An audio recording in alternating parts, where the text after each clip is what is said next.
As paredes da prisão falam. Fui conduzido ao longo do corredor até a cela de número 21. A chave volumosa rangeu na fechadura e fui empurrado para dentro. E, mais uma vez, fui afastado do mundo exterior. Na cela havia um jovem, chamado Tsone, que me disse estar ali por 3 meses, sem nunca lhe haverem dado um motivo para seu encarceramento. Em um canto da cela, havia um balde que, pelos 6 meses seguintes, seria nossa privada. Esses baldes eram uma característica padronizada da vida na prisão. Eram esvaziados apenas raramente, às vezes, transbordavam. Por muitas vezes, levavam a tampa, e o mau cheiro era insuportável. Havia somente o cimento frio do chão para dormirmos. E as paredes eram de pedra encardida. Elas estavam repletas de lemas, orações, slogans e citações, rabiscadas na superfície, com um objeto duro, por ocupantes anteriores. As paredes eram quase um diário ou crônica de condenados. Em certos lugares, as paredes pareciam ter sido pintadas de vermelho escuro. Mas, sob um exame minucioso, percebi que aquele vermelho não era tinta. Era o sangue de inúmeros percevejos que, enquanto se arrastavam pelas paredes, tinham sido mortos por outros prisioneiros. As paredes vermelhas de outras celas também se tornariam uma visão comum, nos anos seguintes. Naquela primeira noite na DS, matei 539 percevejos, muitos dos quais tinham sugado o meu sangue. Para desviar nossos pensamentos da situação, Tsone e eu os contamos, nunca mais tentamos isso. Nas paredes, podíamos ler as aflições e anseios dos prisioneiros anteriores. Eu quase podia descrever a personalidade, os pesadelos, as esperanças e os sonhos deles refletidos naquelas escritas tristes. Uma das escritas dizia: quando você entrar aqui, creia em Deus e ore a Santa Teresa. Evidentemente, isso havia sido gravado por um católico romano. Uma elegia de Pushkin estava escrita em russo, em todo o comprimento da parede. Continha 3 versos, os quais memorizei. Por cima da porta, alguém rabiscara um antigo provérbio latino, dum spiro spero, que significa: enquanto eu respirar, esperarei. Senti que conhecia os ocupantes anteriores daquela cela, devido aos rabiscos na parede. Quantas narrativas de bravura humana, desespero e sonhos despedaçados pude ver nas paredes daquela cela e de incontáveis outras, durante 13 anos. Criei a prática de escrever versículos da Bíblia e palavras de consolo nas paredes de cada cela que ocupasse, na esperança de que tais palavras proporcionariam consolo e ajuda aos próximos ocupantes. As paredes das celas não foram somente o papel no qual eu rabisquei versos bíblicos, mas também foram, mais tarde, tábua de ressonância do telégrafo da prisão, pelo qual eu enviava mensagens da palavra de Deus aos homens de celas adjacentes. Quão admirável e justo, pensava eu, era que as paredes erguidas para aprisionar homens se tornassem papel para a palavra de Deus e fio para o telégrafo da prisão, a fim de transmitirem as boas novas. Mas, visto que aquela era a primeira vez em que passava por tal provação e que a primeira semana fora tão chocante, foi-me difícil preservar a coragem. Todos os prisioneiros garantem que os primeiros meses são sempre os piores.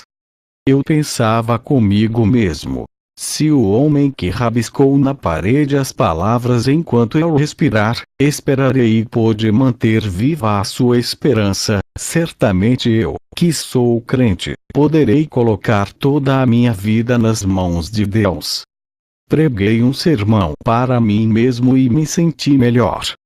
Embora não soubesse o que aconteceria naquele dia, senti segurança, serenidade e paz em meu coração. Assim como o apóstolo Paulo, eu resolvera que ficaria contente em toda e qualquer situação. Passei exatamente 5 meses na cela 21, de 1 de agosto a 31 de dezembro. A cela 21, na Casa Branca da DS, tornou-se uma câmara de tortura para mim. Cada vez que penso naquela cela, um frio me perpassa a espinha. Em 2 Coríntios 12, 4, o apóstolo Paulo falou sobre palavras inefáveis, as quais não é lícito ao homem referir. Contudo, eu gostaria de falar sobre o indescritível sofrimento que é difícil de ser expresso em linguagem humana ou na forma escrita. Visto que eu me sentia exausto por ficar de pé cada noite, por uma semana, deitei-me sobre o assoalho frio e me estiquei. Repentinamente, havia um estalido fortíssimo, como se um tiro de rifle automático tivesse sido dado no corredor. Que foi isso? Perguntei a Tsoni.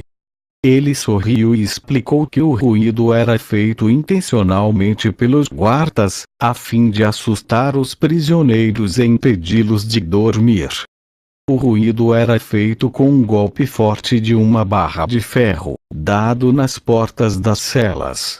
Isso produzia ruídos como de um tiro de rifle. Naquela noite, foi repetido a cada 10 minutos. E por todas as noites, durante 5 meses. Era quase impossível dormir, e esse era, exatamente, o resultado tensionado. Na manhã de 2 de agosto, fui levado de minha cela a um confortável escritório, no andar térreo. Para minha surpresa, encontrei ali um jovem que eu conhecia bem. Seu nome era Veltchuchankov. Meu coração saltou de alegria quando vi aquele jovem.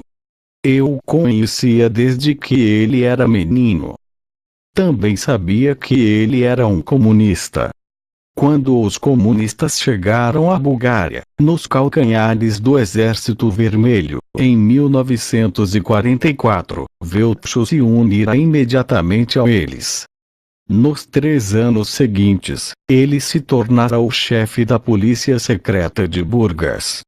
Apesar das diferenças de nossa maneira de viver, há muito parecia que tínhamos uma espécie de respeito mútuo.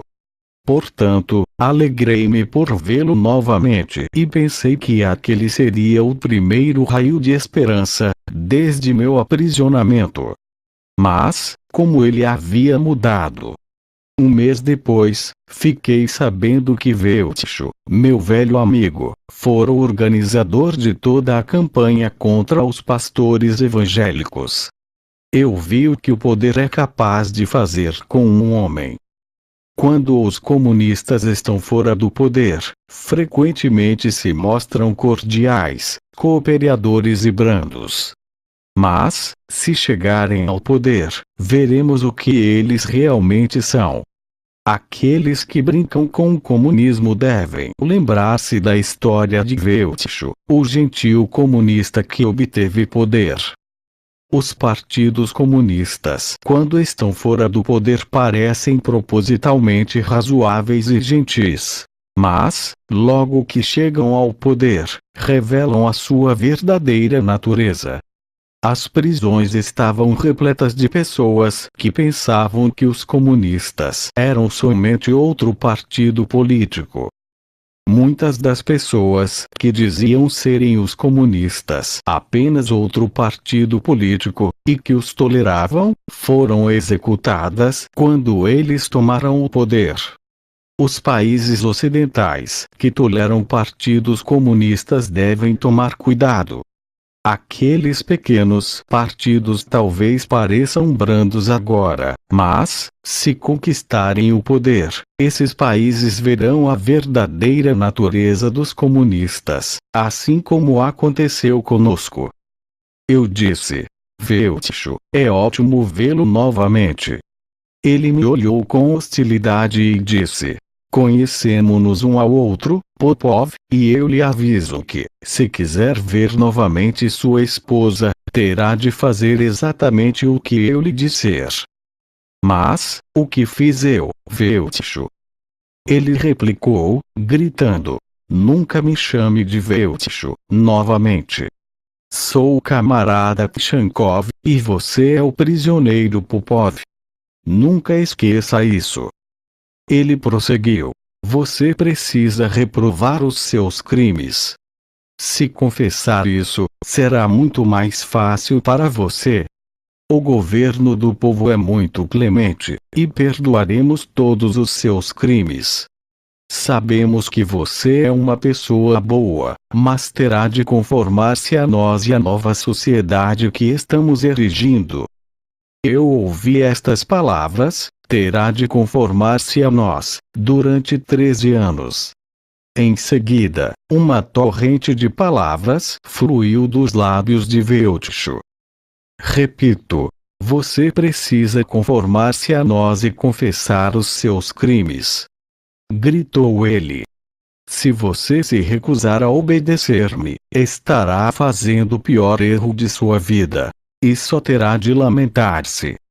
Aprenderá que não estamos brincando e não permitiremos que você se transforme em um mártir religioso. Você gostaria disso, não é mesmo, Popov? Pois bem, não vamos lhe dar essa chance. Se fizéssemos de você um mártir religioso, isso fortaleceria os cristãos. Não permitiremos que isso aconteça. Você pensa que somos estúpidos?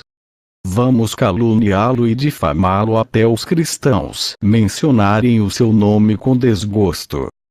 Fiquei espantado ante as palavras de Velticho. Seu plano era diabolicamente astuto e ele falava como um homem insuflado pelo maligno. Eu repliquei: o povo da Bulgária me conhece.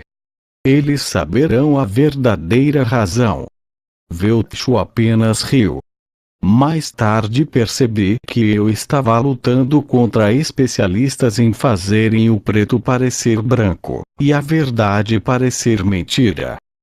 Os nazistas eram cruéis, mas os comunistas são cruéis e diabolicamente astutos. Na prática, esta é a verdadeira diferença entre os nazistas e os comunistas. As ameaças de Velticho se cumpriram mais tarde, com precisão matemática, ponto por ponto. Velticho ordenou-me que voltasse à cela. Retornei em completo desespero. Contei a Tsone a conversa que tivera com Velticho. Ele me aconselhou a nunca confessar qualquer coisa que eu não tivesse feito. O conselho era bom, mas impossível de ser seguido nos meses que se passariam. Sentei-me, quase atordoado.